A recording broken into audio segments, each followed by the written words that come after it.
Chers Marandais, chères Marandaises, mesdames, messieurs, je n'aurai pas encore le plaisir de vous rencontrer à l'occasion de la cérémonie des vœux. En effet, la crise sanitaire est toujours bien présente sur notre territoire depuis la fin de l'année 2021.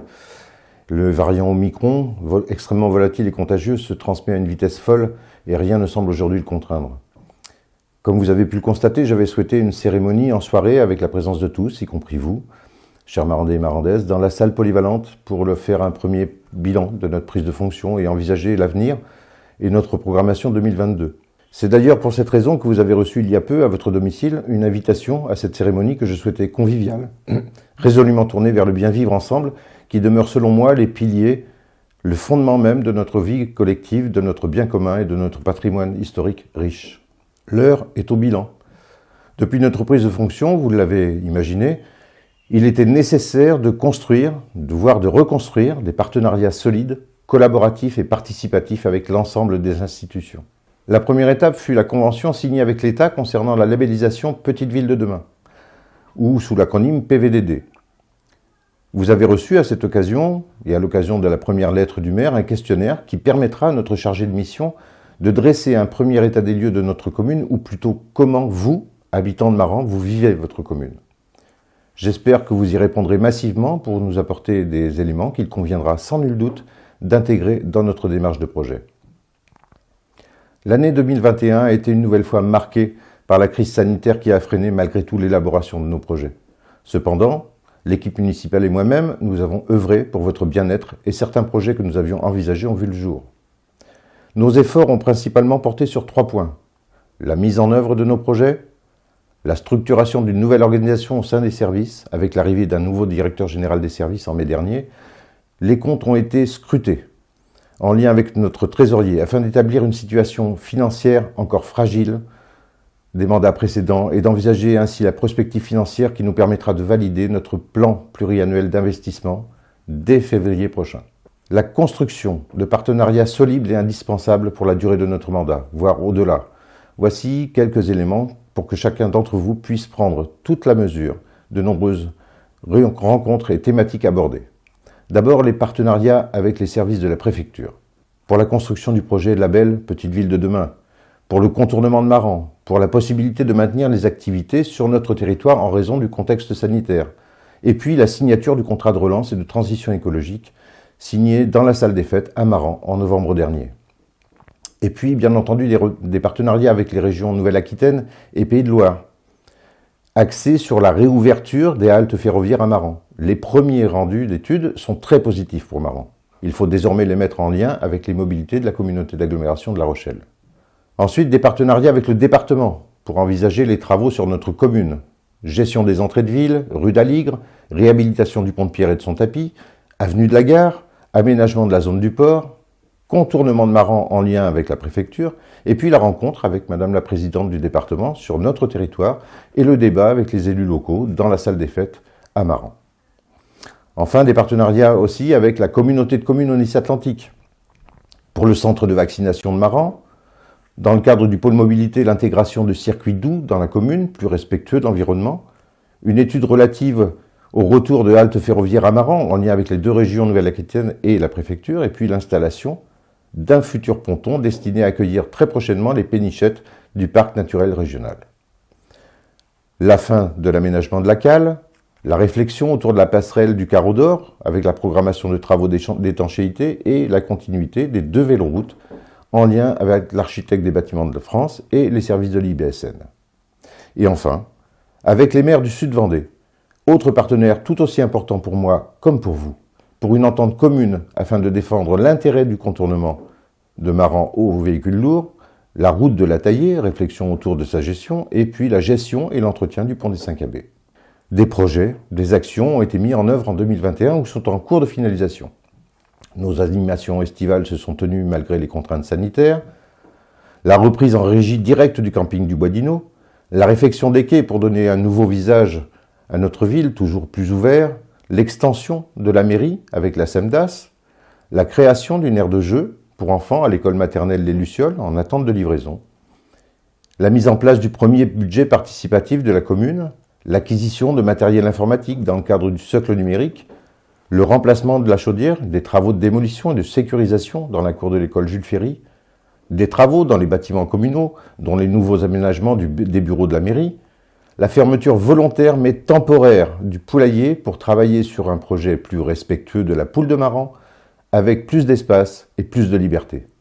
Une étude sur l'église Saint-Étienne pour envisager la solidification de notre patrimoine historique et la réfection complète des plages de la piscine municipale. Malheureusement, les difficultés d'ordre sanitaire ont continué à perturber le bon fonctionnement de la commune. Couvre-feu, vaccination, passe sanitaire, restrictions pour l'ensemble de notre vie associative, durcissement des mesures dans les écoles. Toutes ces mesures portent atteinte à notre vie collective, mais elles sont cependant nécessaires à tous et n'ont d'autre but que de nous protéger. Pour exemple, pour le temps de la pause déjeuner, il nous est nécessaire de déployer bien plus d'agents territoriaux pour assurer la pleine sécurité de nos enfants et aussi assurer l'entière désinfection et l'aération des locaux. Même chose lorsque nous avons ouvert notre piscine municipale courant juin. Pour autant, je tenais à souligner l'excellente première année en gestion directe de notre camping municipal qui a de son côté plutôt bien traversé cette saison estivale malgré toutes ces restrictions et une météo capricieuse. Bravo et félicitations à notre gérante, mais également à l'ensemble des personnels communaux pour avoir en très peu de temps remis le site entier dans un état conforme aux attentes et aux exigences des campeurs. Je vous le disais, dès l'arrivée du directeur général des services en juin 2021, un rendez-vous extrêmement important s'est concrétisé avec le trésorier qui suit l'état de nos finances. Un inventaire riche d'enseignements, 13 emprunts, dont un toxique, avec un capital restant dû de 4 468 000 €, soit une dette de 980 € par habitant. La moyenne régionale des communes équivalente à la nôtre est de 659 €. Nous souffrons d'un héritage lourd à porter et cet héritage compromet nos capacités d'investissement. Nous serons attentifs à la charge de personnel qu'il convient de surveiller, voire de diminuer. De fait, la gestion plus drastique de nos dépenses est à inscrire dans les esprits de chacun pour être au plus près des réalités. Nous devons rechercher de nouvelles ressources financières, de nouveaux partenariats et demander toutes les subventions possibles en restant organisés, clairs sur les axes et les volontés politiques à mettre en avant afin de finaliser nos projets. 2021 a donc été l'année de référence, le point d'étape essentiel pour construire la projection définitive mais évolutive de notre PPI. Je vous sais en attente de nombreuses réalisations. J'ai d'ailleurs également des élus, des proches collaborateurs qui s'impatientent tout comme vous, mais le temps de la réflexion et les temps d'études sont nécessaires pour construire Maran de demain. Bien évidemment, l'intérêt commun reste ma priorité. Je ne perds pas de vue ma profession de foi et les projets portés par l'ensemble de mes colistiers et de mon équipe. Vous m'avez fait confiance, je reste focalisé sur cette demande de partenariat qui nous permettra d'aboutir, j'en suis certain, à la mise en œuvre de ce projet politique dans le respect des règles et des procédures. De plus, avec l'arrivée de notre directrice des finances et des marchés publics, une comptabilité analytique sera mise en place afin de mieux gérer notre budget communal. Comme vous le savez, ce dernier n'est pas extensible. Il devient de plus en plus difficile d'obtenir des aides nécessaires à la réalisation des projets. Des choix doivent donc s'opérer. Notre commune, pour autant, reste attractive. Nous avons la chance de disposer de plusieurs sites particuliers dans notre ville, un hypercentre, une zone du port, une zone d'activité, une ville traversée par la Sèvre niortaise et ses quais sont toujours aussi agréables, quelle que soit la saison. Tout cela en plein cœur du parc naturel régional. Sachez que l'équipe municipale et moi-même, riches de cette attractivité, de cette énergie qui émane de ce patrimoine local qu'il faut préserver, enrichir et développer. Nous n'aurons de cesse de continuer chaque jour, durant cette année nouvelle, à travailler pour vous satisfaire. Déjà 2022. Le projet phare de cette année sera la pose de la première pierre de l'extension de l'hôtel de ville. En effet, il est devenu nécessaire de disposer d'un espace adapté et fonctionnel pour accueillir d'une part la salle du conseil municipal, dédiée à la tenue des conseils, instance symbolique de la démocratie locale, et d'autre part des moments plus conviviaux, à l'instar des mariages ou autres cérémonies officielles. Cette réhabilitation de notre mairie donnera un nouveau souffle, une nouvelle dynamique, une nouvelle image à notre ville afin de valoriser son patrimoine historique local, mais répondra également aux obligations d'une ville de 5000 habitants, comme nous y engage le plan local d'urbanisme intercommunal. 2002 sera également une année d'études, nécessaire, obligatoire dans le cadre de la labellisation Petite Ville de demain. Vous avez d'ailleurs reçu il y a peu notre consultation citoyenne que je vous invite à remplir afin d'intégrer vos réflexions dans notre démarche. concertation avec la population, réflexion sur la dynamique entrepreneuriale et du commerce marandais, projection prospective d'aménagement en termes d'habitat, de mobilité et d'emploi. Bref, un chaînon essentiel pour assurer une pérennité du projet politique qui permettra d'asseoir définitivement une nouvelle identité à Maran. Merci à Monsieur le Préfet et à toutes ses équipes pour l'aide et l'expertise apportées dans cette construction. À ce sujet, je tiens à vous rappeler que nous avions accueilli en novembre dernier des étudiants de Paris-la-Villette qui viendront, eux aussi, apporter de nouvelles propositions d'aménagement pour notre ville. Cette restitution est prévue le 12 février prochain et j'espère de tout cœur qu'elle aura lieu avec vous. Toujours dans les projets 2022, bien évidemment, le contournement de Maran reste ma priorité.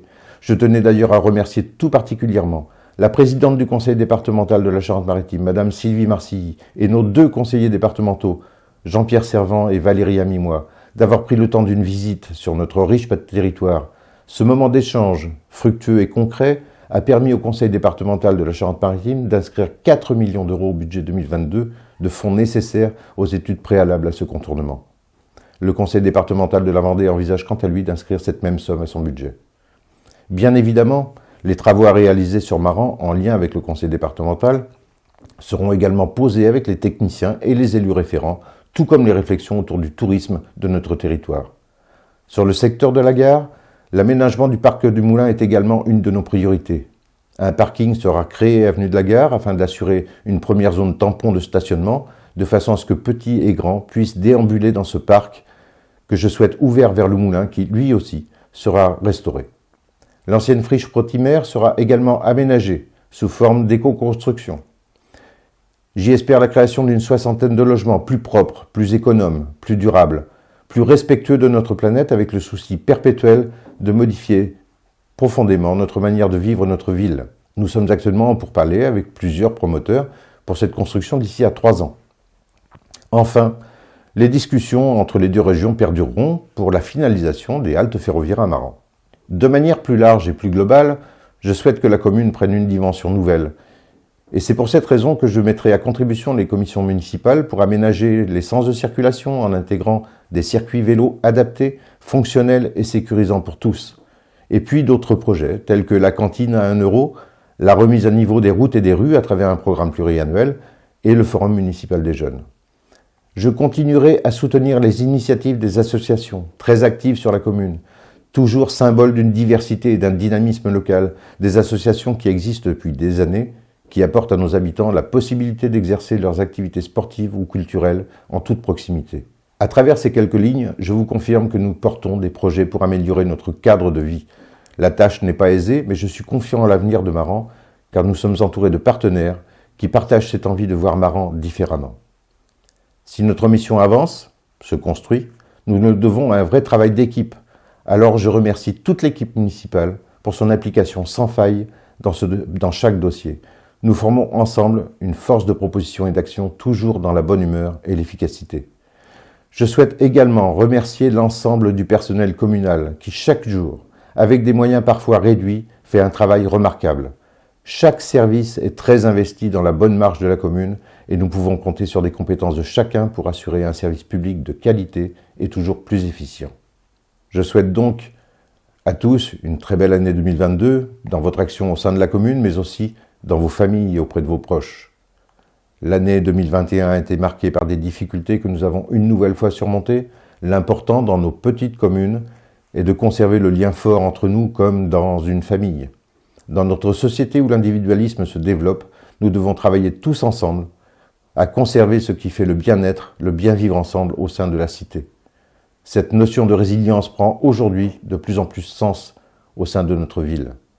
Chers habitants, chers Marandais, chères Marandaises, au nom de toute l'équipe municipale, je vous souhaite la plus belle année 2022 sur votre commune. Soyez assurés que nous mettrons tout en œuvre pour que notre commune reste le foyer chaleureux que vous connaissez. Nous sommes persuadés que votre volonté, associée à la nôtre, permettra de poursuivre notre route ensemble vers des avenirs heureux. Bonne année à tous.